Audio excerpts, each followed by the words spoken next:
Well, now I want to turn to Matt Woods for some more discussion on how he builds his dioramas. Matt, welcome. Good evening, everyone. How are you? Yeah, Matt Woods here. I'm doing well. Hope everyone had a good Thanksgiving. I have another PowerPoint program for you tonight. If you recall, 3 weeks ago, I gave you kind of an overview of my modeling style, some of my dioramas and modules. You got a taste of my style of scenery for both kind of nautical scenes, but a lot of rural type scenes. So tonight I'm going to delve into my scenery techniques and show you some examples of how I accomplish that. So hopefully you'll enjoy it and pick up a few things.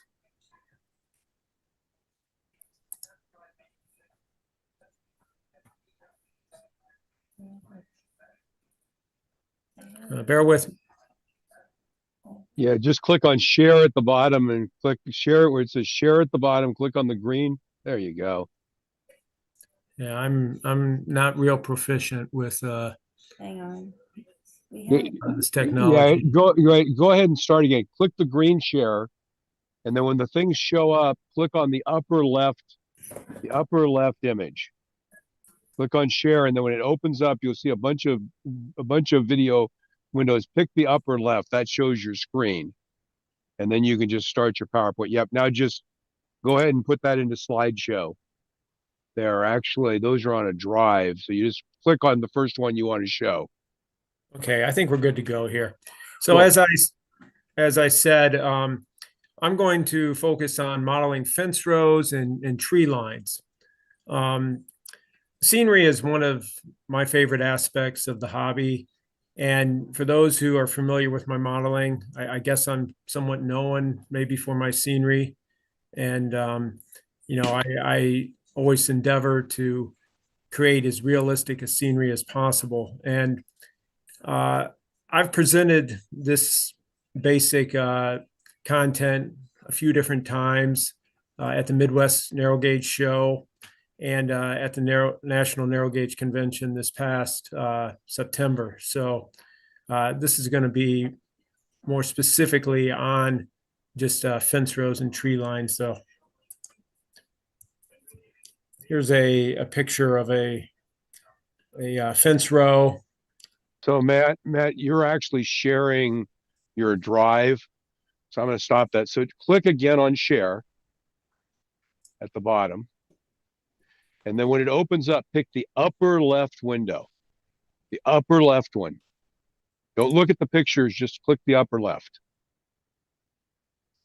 There you go. We're seeing it now. Good.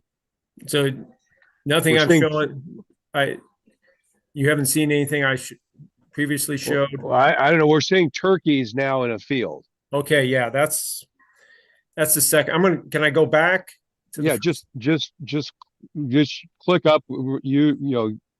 Just move it up. You can click it up, or you can use your scroller and scroll it up. There, you're good. Now we're seeing a track with some fence behind it. Oh, wait. Oh, here we go. There Okay, you go. Here's the opening There scene. you go. Cool. Okay, so modeling fence rows and tree lines here. And okay, yeah, this is an example of the type of thing that I am going to talk about. This isn't necessarily a tree line, but a fence row trackside. There's another tree line and fence row trackside. Here's a winter version of a fence row. And these types of scenes, are very common, particularly in the Midwest. Along almost any right-of-way, branch line, or main line, you would have seen fence rows and tree lines dividing fields. And, it's just kind of a very common rural scene or site.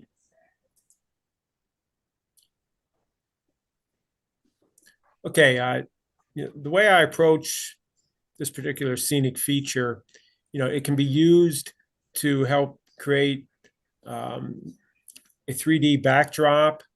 It can help you kind of separate scenes and also contribute to the sight lines into your various scenes. Here's a picture of one of my On30 modules, and I'm using kind of a tree line as a backdrop and as trackside scenery. In recent years, there's been such an emergence of new scenery products, and it's fairly easy for most people to achieve some pretty realistic and good scenery. And for this particular project, there's a number of commercial products that make it very easy for us to accomplish, what I've kind of shown you so far. Here we have some Vallejo texture paste. We have the Woodland Scenics barbed wire fence. We have some Martin Wellberg thicket, and then an assortment of tufts from Gamer's Grass and Vallejo. Here's an example of what you can do with those products. In addition, some super trees. And here, my basic approach is a 3-layer approach, or 3 levels. So you have a grass tuft layer, you have a mid layer, which consists of the Martin Wellberg thicket, and then you have a upper layer, which is super tree material flocked with ground foam. Now, the first step is creating a scenic base. Before you can get into any kind of a fence row or tree line, you have to have a scenic base.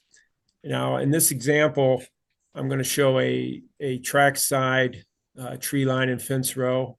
Some of the previous pictures were the finished scene, but I'm using air dry clay, DOS air dry clay, as a base layer on top of foam core. So I spread the air dry clay onto the foam core and texture it with a cut off China bristle brush. So the China bristle brush, as you smooth the clay out, you stipple the China bristle brush into the wet air dry clay, and it creates a dirt texture. This is critical for being able to paint the air dry clay. Otherwise, the paint does not adhere very well if it's allowed to dry smooth. Here, as I'm creating the scenic base, I've put full strength matte medium down, and then sprinkled on Woodland Scenics turf blend and some other red sawdust. And while the ground foam is still wet, I begin to put the tufts in. Putting the tufts into a wet base gives a more natural appearance.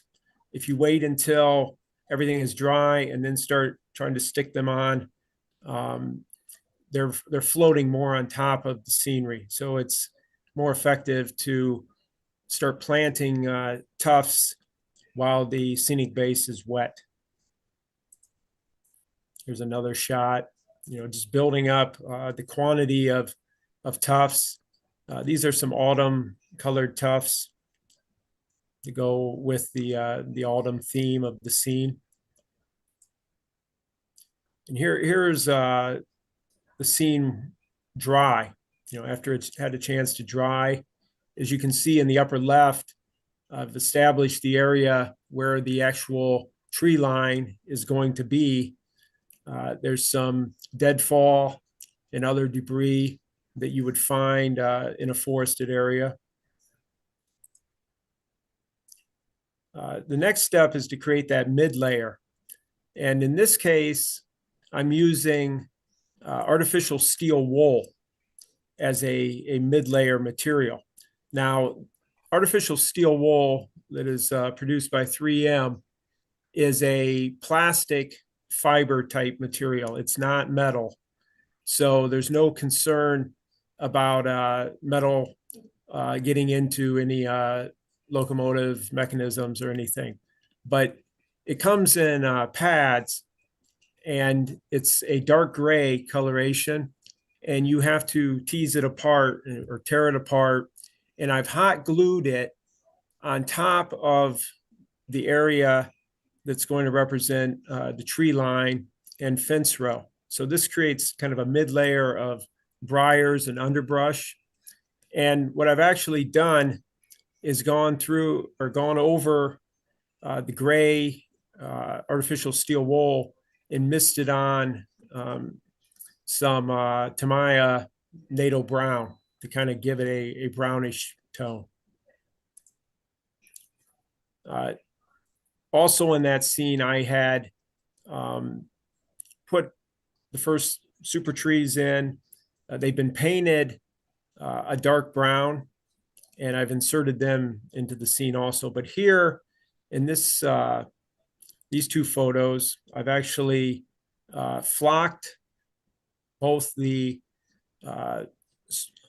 super trees with kind of an orangish ground foam representing fall trees, and the underbrush or the artificial steel wool has also been flocked with ground foam, just using hairspray as the adhesive.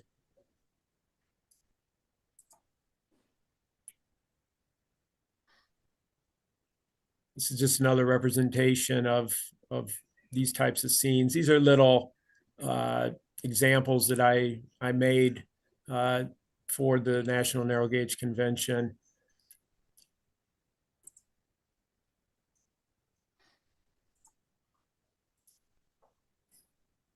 Okay, here's another example of the process. I'm using XPS foam or insulation foam as a base layer. This would be a common material to start from to build up your scenic base. And one thing that you can do is to texture the styrofoam or the XPS. You can use a ball of aluminum foil, and you can imprint a ground texture into the raw XPS, and it imparts a nice ground type texture, because the ground is never completely smooth or flat. So having some variation in the surface texture is more realistic. So I've painted my foam with raw lumber acrylic paint. That's kind of my go-to base layer or base color for all scenery, and build up from there. And then, as you can see, I've used the Vallejo texture paste, which is a dark earth color, to further give a ground texture. I find myself, historically, I would have probably used some kind of sifted dirt attached with full strength matte medium, and relied on that mainly as my groundwork coloration. But I've found that the texture paste by Vallejo is an excellent medium for creating groundwork. And you can see I've also on the right, I've thrown in a little bit of some small rocks and gravel, just to give even more ground texture. Here, I've started putting in the ground foam, use full strength matte medium, and my base layer for almost all scenery is Woodland Scenics blended turf. It has more of a brown tone to it, and it kind of represents the the first layer of dead stuff on the ground. And then I build up with Scenic Express leaf litter on top of the ground foam. You would find a lot of dead leaves and so forth in any kind of a tree line or fence row. Here, I've established a fence row using the Woodland Scenics barbed wire fence product. It's an excellent product.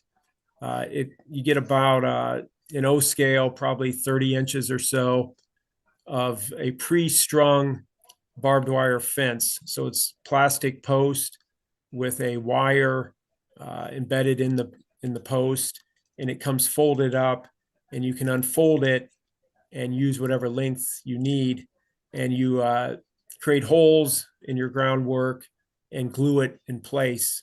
And it's just an excellent, simple way of creating a barbed wire fence. Historically, I've used wooden dowels that I've scribed with a razor saw and cut to an appropriate height, about an inch, and inserted them into holes, and then actually strung it with thread, rust-colored thread. But that can be rather tedious.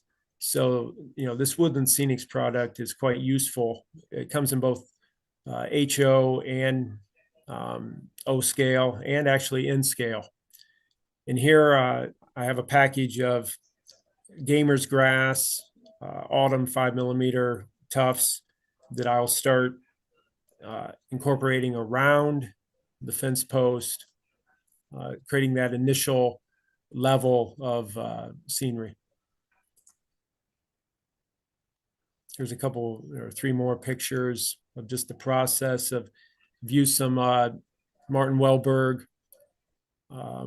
high thicket in the dark winter tone, and the tufts. Just putting them on one by one in a fairly dense pattern to create a kind of a grass and mid layer.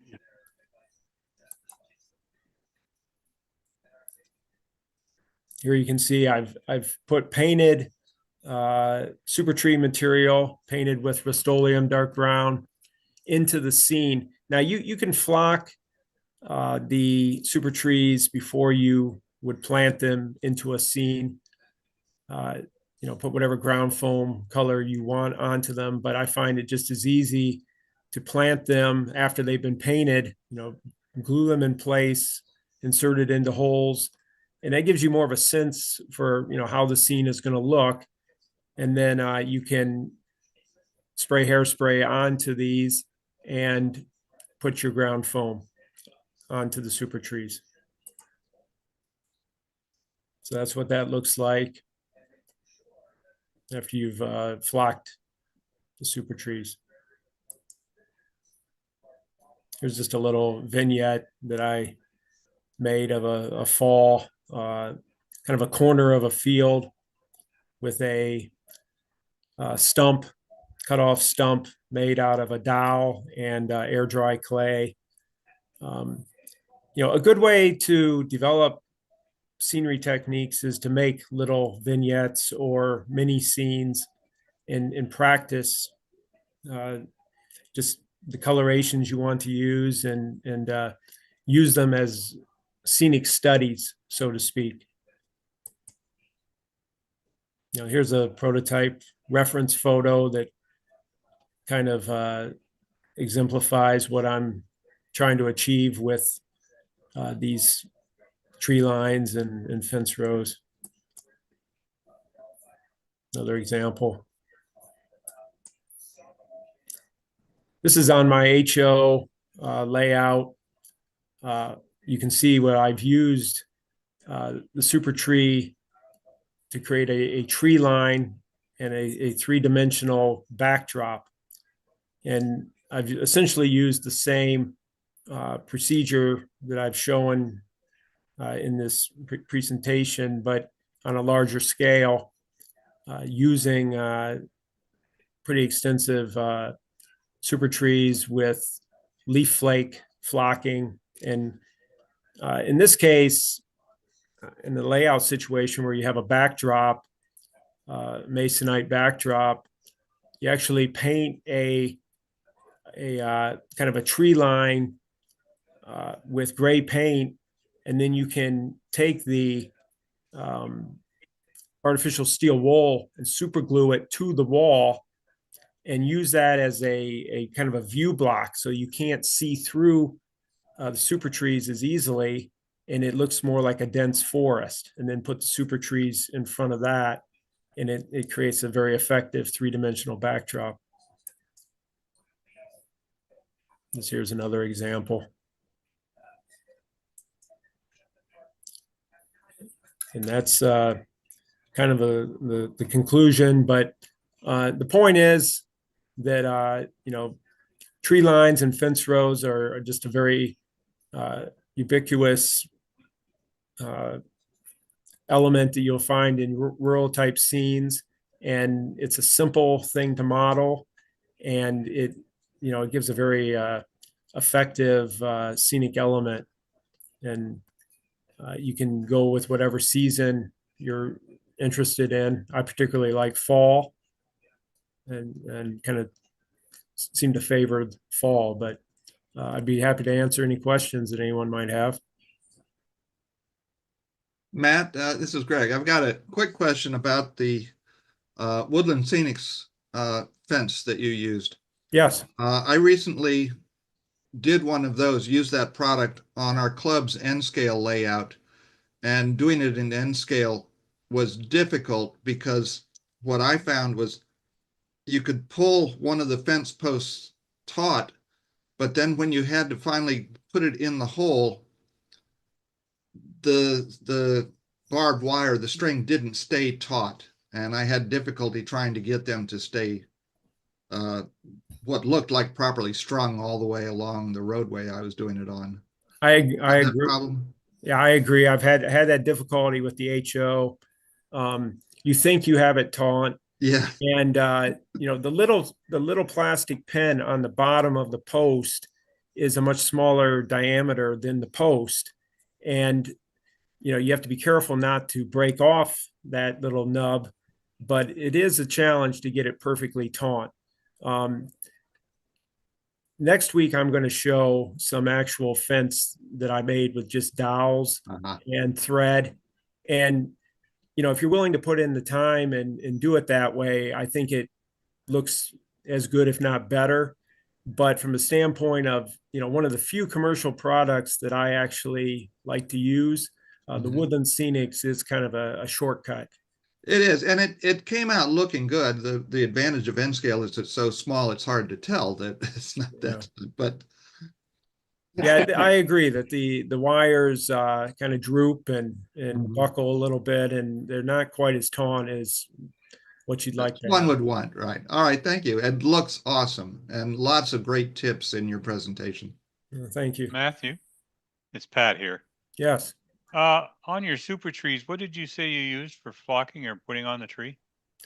That is some old Bachman ground foam that unfortunately I'm running out of, and I don't know if they still make it. It was kind of just an orangish tone that I picked up a number of years ago. I have a yellow also that Bachman made. I'm hoping that maybe I can find some at a train show somewhere, or always on the lookout for it. I think that probably Scenic Express makes something that's comparable, but this was almost a blended fall mix, and I've used it pretty extensively on most of my fall scenery. Very nice work, Matt. Thanks. Okay, thank you. Anybody else have questions? Matt, thank you so very much. Look forward to seeing you next week. Okay, thank you.